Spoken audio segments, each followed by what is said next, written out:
Hello বন্ধুরা, মেয়েদের জীবনে কাজের কোনো শেষ নেই, রান্নারও কোনো শেষ নেই।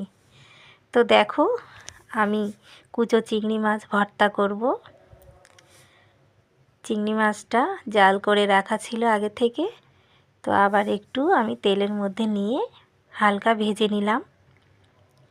একটু অল্প ভেজে নিয়েছি, কেননা সুন্দর লাগবে আরও টেস্টটা, তার জন্য ভেজে নিচ্ছি।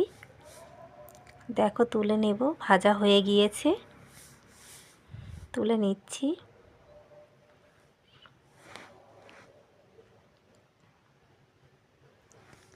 দারুণ লাগে কুচো চিংড়ি খেতে।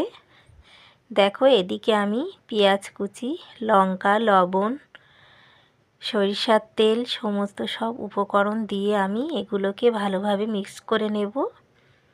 নিয়ে আমি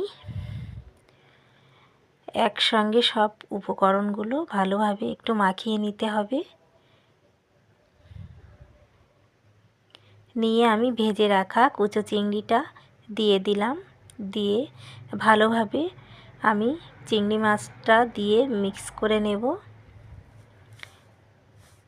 দেখো কত সুন্দর লাগছে, খেতেও দারুণ লাগে। দেখো, আমি সাহিলকে একটু দিলাম, বলি খেয়ে দেখ কেমন হয়েছে টেস্টটা। তো খাচ্ছে, দেখো দারুণ হয়েছে।